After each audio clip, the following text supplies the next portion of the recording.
Okay, so I am going to do a quick little weekend energy update while I'm out in my car with a little bit of peace and quiet. The first card that came out says two bodies, one soul. Pure love. Number 6. Two bodies, one soul. This is definitely giving twin flame like vibes for sure. Okay, so let's see. Spirit, can you tell me about two bodies, one soul? What's going on with this?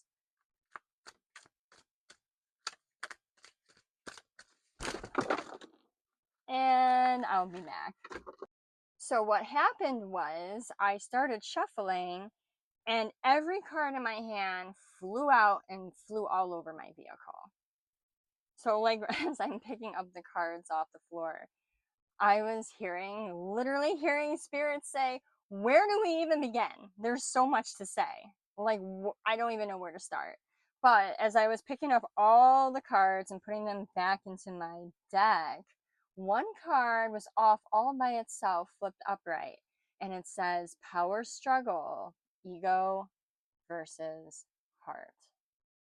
So we have like a tug and pull type situation going on. We have this heavy energy of knowing what the heart wants, but listening to the ego instead. And like a power struggle of what do I listen to? Do I listen to my heart or do I listen to my head? And right now it feels like the head is winning because the ego doesn't want to let go. It doesn't want to give up. But there's so much being felt in the heart space by this energy. And whoever this is someone that's connected to you. This is someone that is spiritually, emotionally connected to you, but not physically because their ego is getting in the way. So next card we have out is playing games with you, number 68, mind games, lies, attempts to disempower, manipulation, intimidation, knowing how to outwit, influence, control, narcissistic personality. What I'm getting is like a person that knows what they want to do and they know they want to follow their heart, but because they have such a strong ego, they almost have to play this game of chess with you. Manipulation times like 1,000 because they want to keep you at an arm's reach just for when their heart finally wins over their ego. They don't want to lose you, but they're not ready to express their love because, God forbid, what would everyone think? God forbid, it would be an ego like blow. Their ego is so strong. You have number 2. It says mystical cat, feline spirit energy, intuition, magic, divine being, fortune, words off, evil. Number 2, 2, 2, 2, 2 becoming 1. It's definitely giving twin flame vibes still. And I don't really like tossing out the twin flame word or like, oh, my soul's attached to someone else. We share a soul. I'm not like trying to like push that narrative, but the cards are just making it seem like 2 becoming 1. Like there's like this energy of coming together, maybe twin flame, but definitely a coming together. And you're highly intuitive. Like you're feeling this energy circling you. Like you feel it coming towards you. And you're being reminded of certain things and you're seeing certain things. You're like viewing something with like the veil lifted because you're highly intuitive. You're sensing something before it plays out. I think that really pisses this person off too because they know that you're super intuitive. Like every time they start like thinking about you or coming close to like approaching you or connecting with you or letting their heart win, you feel it. You're like, I already know. And they're like, God dang it. She knows. She knows. or he knows. Then we have here 94, elimination of evil. Elimination of evil. We got a candle and some sage. Maybe you need to sage your area, sage your space, do a prayer. There might be some psychic attacks going on right now too. You might have the evil eye happening around you, especially if this is a person like we've talked about in the past who like has been wanting to come forward but has like all these toxic like connections and jealous people around. Every time this person seems to come close to like connecting with you, they end up like you get these evil eyes planted on you. Like people are just like evil eyeing the entire connection before it even gets off the ground. So just like cleanse your space, cleanse yourself, cleanse the relationship, and say a prayer for protection from evil eye. And then it says number 67, you can't fix them. Spirit saying you can't fix them. They have to fix themselves.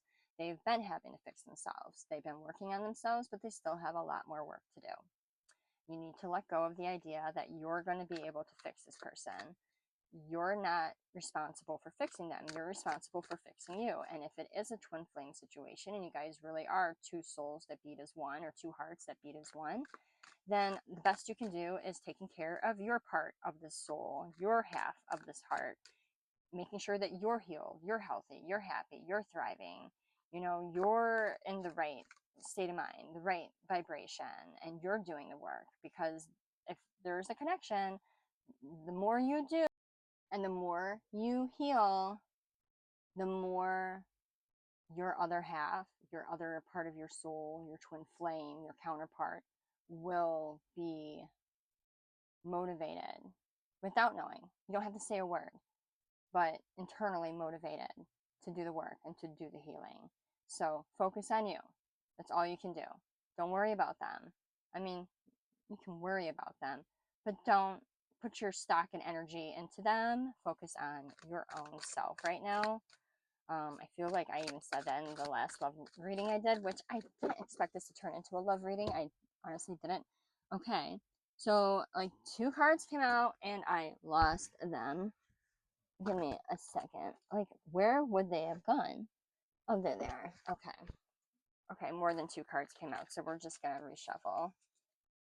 All right, Spirit, anything else before I wrap this up? And I might do another one this weekend if I get a chance. This is just gonna be a quick little mini energy update. Oh man, it's really hot in here. I don't have my car on. I don't have the air on, and I'm starting to get like really muggy. Okay, last one out. It says number 76, the evil entity has left. Return to sender. Breaking a curse, black magic failed. So maybe you have been doing your protection. Maybe you have been doing some saging, and to continue that. And if you haven't, start. But whatever was circling this relationship and circling either you or your counterpart is like, what's it called when they're like regressing, they're moving out, troops are like going home, like they're done. They know they cannot break this connection up.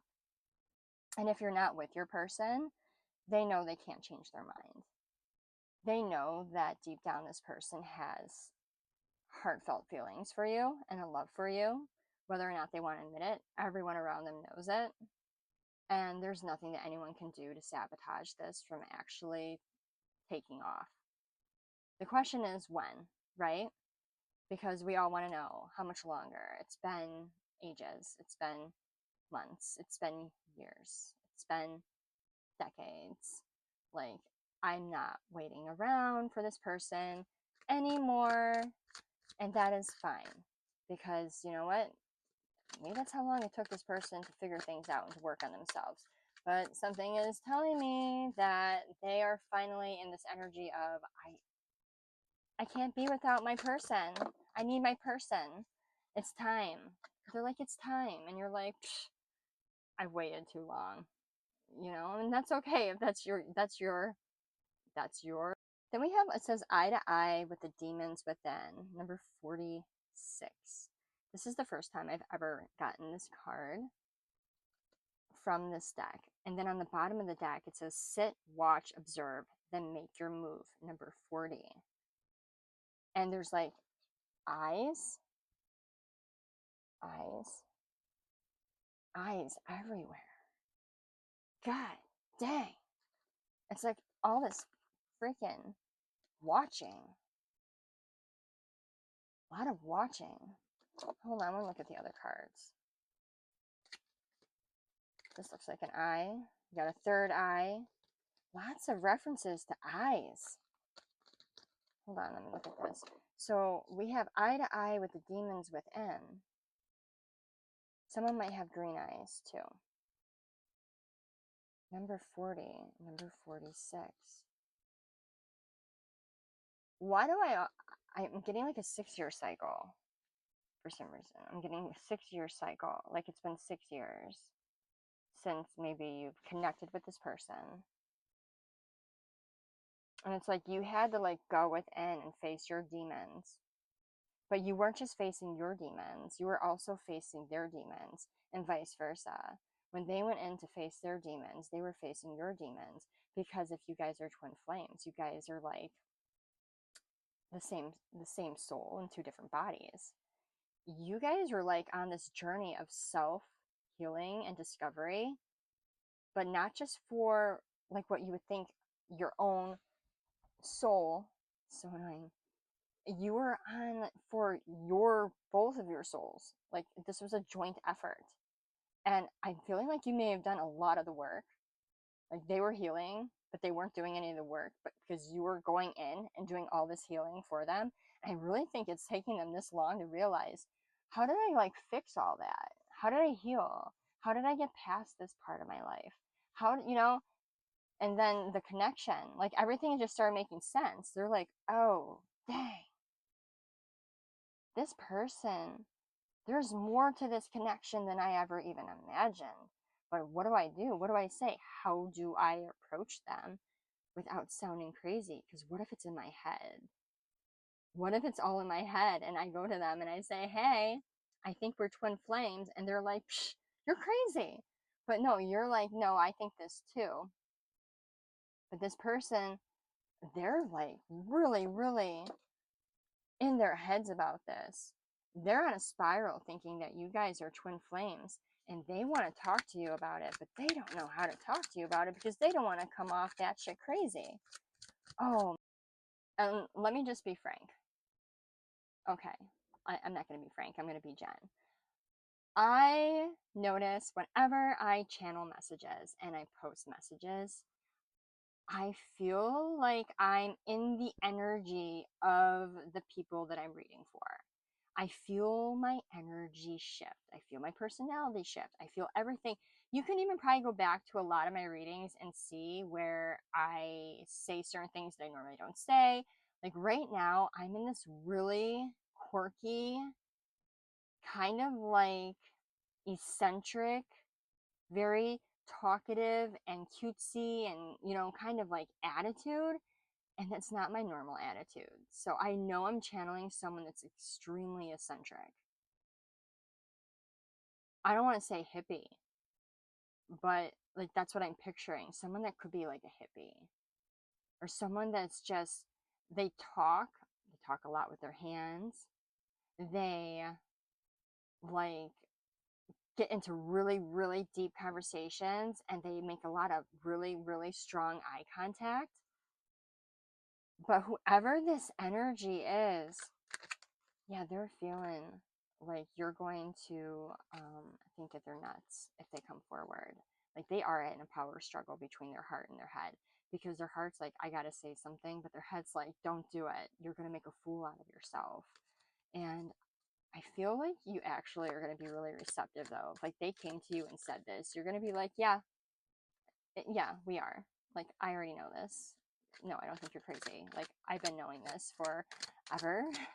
It's okay. I'll walk you through this. I know it's really scary when you finally figure this out, but anything else, Spirit? And I'm going to be honest, I feel really crazy even posting this channel message right now because it's not really what I'm used to channeling for my collective, but I'm picking up on someone's energy like super heavy tonight. I don't know whose. All right, this will be the last card. Oh my god, I'm gonna keep falling on the floor. Okay, number 13. Honor what is ending with the butterfly. So it's about transformation.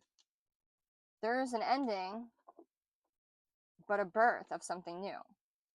Like, it's not going to be, it may seem like it's the end, and it may seem like it's going to be devastating. But what you don't see is that by ending one thing, you're going to be starting and creating something very beautiful, very light. It's going to be a huge transformation. But in order to transform and to take flight and to move into this new path, this new energy, this possibly this new love, you have to come to terms with an ending that must happen first before moving forward. And then at the bottom of the deck, we have number 37, energy shifts. Pay attention to your energy.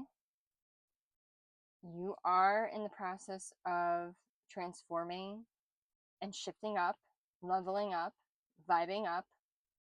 Keep your energy clean, sage, do your grounding, make sure that your chakras are balanced. They have meditations for that. Listen to, like, there's what, gongs or singing bowls, certain like chakra meditations. Stay grounded, keep your chakras clean during this shift. There's a lot happening in the atmosphere as well, and out in outer space with like the moons and the retrogrades and whatnot. I am not that knowledgeable of it, but that is on my list. I'm going to become super, super smart when it comes to that kind of stuff. I'm going to. That's one of my goals. But yeah, there's a big transformation. You're like in it right now. You may not even realize how much you're transforming. Maybe you do. You're in the midst of coming out of your cocoon and turning into that beautiful butterfly. And I think the beautiful butterfly part happens when you and your counterpart finally come to terms with, you know who each other are, and you're ready to move forward down this path together as a team and not like fighting against it anymore. So that is a very specific message for someone out there that needed to hear it tonight. And I'm sure the numbers and the way that I pulled the cards and everything made complete sense to at least one person. So if it did resonate with you, please like and comment. And if you're not already subscribed, please subscribe. I would really appreciate it. And I will catch you all in the next one. Bye.